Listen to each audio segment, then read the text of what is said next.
ಎಲ್ಲ ಸಾರ್ವಜನಿಕ ಬಸ್ ಸ್ಟ್ಯಾಂಡ್‌ಗಳಲ್ಲಿ ಅಥವಾ ಕೆ.ಎಸ್.ಆರ್.ಟಿ.ಸಿ. ಬಸ್ ಸ್ಟ್ಯಾಂಡ್‌ಗಳಲ್ಲಿ ಮತ್ತು ಸಾರ್ವಜನಿಕ ಸ್ಥಳಗಳಲ್ಲಿ ಆ, ಬಾ ಶೌಚಾಲಯಕ್ಕೆ, ಸ್ನಾನಕ್ಕೆ ₹4, ಟ ಮೂತ್ರಕ್ಕೆ ₹2 ಅಂತೇಳಿ ಎಲ್ಲ ಕಡೆ ಹಾಕಿರ್ತಾರೆ. ಎಲ್ಲ ಕಡೆ ಇಡೀ ಕರ್ನಾಟಕದಲ್ಲಿ ಎಲ್ಲಿ ನೋಡಿದ್ರೂ ಅದೇ ಕಾಣಿಸ್ತಾ ಇರುತ್ತೆ, ಎಲ್ಲ ಕಡೆ ಇರುತ್ತೆ.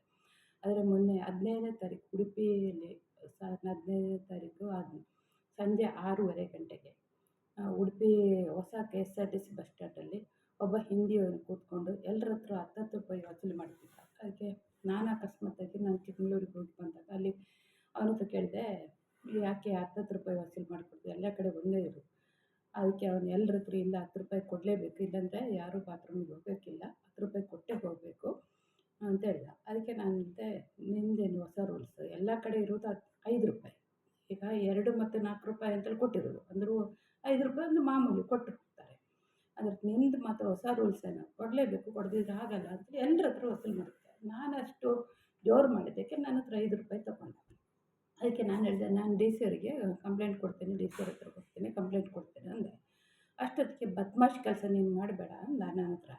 ಅವನು ಹಿಂದಿಯವನು. ಯಾಕೆ ಹಿಂದಿಯವರೇ ಇಲ್ಲಿ ನಮ್ಮ ಕರ್ನಾಟಕದಲ್ಲಿ, ಅದು ಕನ್ನಡ ಕನ್ನಡ ಕನ್ನಡ ಕನ್ನಡ ಅಂತ ಹೇಳ್ಕೊಂಡು ಎಲ್ಲರೂ ಬೊಂಬಡ ಹೊಡಿತಾರೆ. ಯಾಕೆ ಕನ್ನಡವ್ರ ಮಧ್ಯೆ ಹಿಂದಿಯವ್ರು ಬಂದು ಕೂತಿರ್ತಾರೆ ದೇವರಿಗೆ ಗೊತ್ತು. ನಮ್ಮ ಕನ್ನಡದ ಅಥವಾ ಉಡುಪಿಯಲ್ಲಿ ಯಾವ ಮಕ್ಕಳು ಇಲ್ವಾ ಅಲ್ಲಿ ಕೂತ್ಕೊಳ್ಳೋಕ್ಕೆ? ಅಥವಾ ಒಂದು ವಯಸ್ಸಾದ ಪಾಪ ಒಂದು ಊಟಕ್ಕೂ ಗತಿ ಇಲ್ಲ, ಒಂದು ಕರ್ಕೊಂಡೋಗಿ ಕೂರಿಸಿದ್ರು, ಅದಾದರೂ ಒಂದು ಒಳ್ಳೆದಿರುತ್ತೆ. ಈ ಹಿಂದಿಯವರು ಎಲ್ಲಿಂದ ಬಂದವರು ಯಾರಿಗೂ ಗೊತ್ತು? ಪಂಜಾಬಿಂದ ಬಂದ, ಬಾಂಗ್ಲಾದೇಶದಿಂದ ಬಂದ, ಪಾಕಿಸ್ತಾನದಿಂದ ಬಂದ, ಯಾರಿಗೂ ಗೊತ್ತಿಲ್ಲ.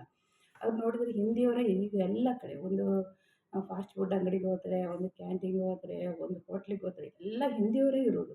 ಹಿಂದಿಯವರು ತುಂಬಿಕೊಂಡಿದ್ದೆ, ಅವ್ರ ದೌರ್ಜನ್ಯವೇ ನಡೆಯುತ್ತೆ. ಅವರು ಏನು ಮಾಡಿದ್ರು ನಡೆಯುತ್ತೆ. ಈಗ ಇದು ದೌರ್ಜನ್ಯ ಅಲ್ವಾ? ₹10 ಟಾಯ್ಲೆಟಿಗೆ ಜಸ್ಟ್ ಒಂದು ಹೋಗಿ ಬರಬೇಕು, ಜಸ್ಟ್ ಒಂದು ಕೈ ತೊಳೆಯೋಕ್ಕೆ ಬಾತ್ರೂಮಿಗೆ ಹೋದರೆ, ಜಸ್ಟ್ ಕೈಗೆ ಏನಾದರೂ ಅಂಟಿತ್ತು, ಒಂದು ಕೈ ತೊಳೆಯೋಕ್ಕೆ ಹೋದರೂ ₹10 ಕೊಟ್ಟೇ ಹೋಗ್ಬೇಕು ತಾನೆ.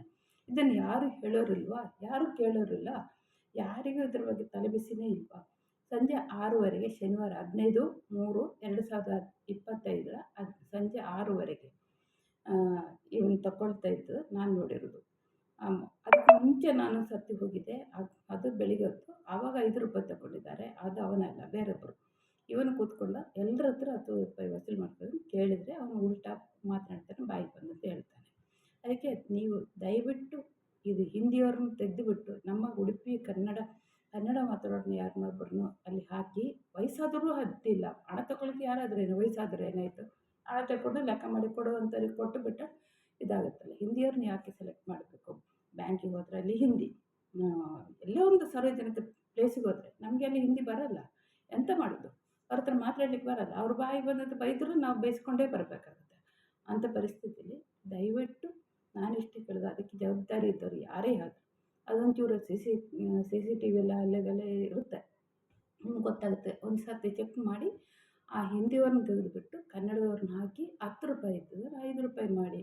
ಅವನು ₹10 ಸಂಜೆ ಹೊತ್ತು ತಗೊಂಡು ಸಾರಾಯಿ ಕುಡಿಯೋಕ್ಕೆ ಹೋಗ್ತಾನೋ ಅಥವಾ ಏನು ಮಾಡ್ತಾನೋ ಗೊತ್ತಿಲ್ಲ.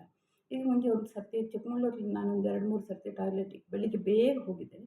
ಆವಾಗ ಅಲ್ಲೆಲ್ಲ ಬ್ಲಡ್ಡಿಂದ ತುಂಬಿಕೊಂಡಿರುತ್ತೆ. ಇಂಥವ್ರನ್ನ ಹಾಕಿದ್ರೆ ಇಂಥದ್ದೇ ಆಗೋದು. ಯಾರನ್ನ ಕೊಲೆ ಮಾಡ್ತಾರಾ, ಯಾರನ್ನ ಏನು ಮಾಡ್ತಾರೆ, ಅದು ಯಾರಿಗೂ ಗೊತ್ತು. ಬ್ಲಡ್ ತುಂಬಿಕೊಂಡಿತ್ತು ಟಾಯ್ಲೆಟ್ ಒಳಗೆ. ಯಾಕೆ ಅಂತ ಕೇಳಿದ್ರೆ, ಅದು ಹಂಗೆ ಆಯಿತು, ಇದು ಹಿಂಗೆ ಆಯಿತು ಅಂತ ಹೇಳ್ತಾರೆ. ಅದಕ್ಕೋಸ್ಕರ ದಯವಿಟ್ಟು ಹಿಂದಿಯವ್ರನ್ನ ತೆಗೀರಿ. ಹಿಂದಿಯವ್ರಿಗೆ ಬುದ್ಧಿ ಹೇಳಿ. ₹10 ವಸೂಲಿ ಮಾಡಿಬಿಟ್ಟು ₹5 ಅದೆಲ್ಲಿ ಅಲ್ಲಿ ಬೋರ್ಡ್ ಹಾಕಿರೋದು ₹4, ₹2 ಅಂದರೆ ₹5 ಮಾಮೂಲಿ ಕೊಡ್ತಾಯಿದ್ರು. ₹5 ತಗೊಂಡು ₹10 ತಗೊಳ್ಳೋದಾಗೆ ಹೇಳಿ ಕೊಡಿ ಅಂತೇಳಿ ನಿಮ್ಮ ಹತ್ರ ಕೈ ಮುಗಿದು ಕೇಳ್ಕೊಳ್ತೀನಿ.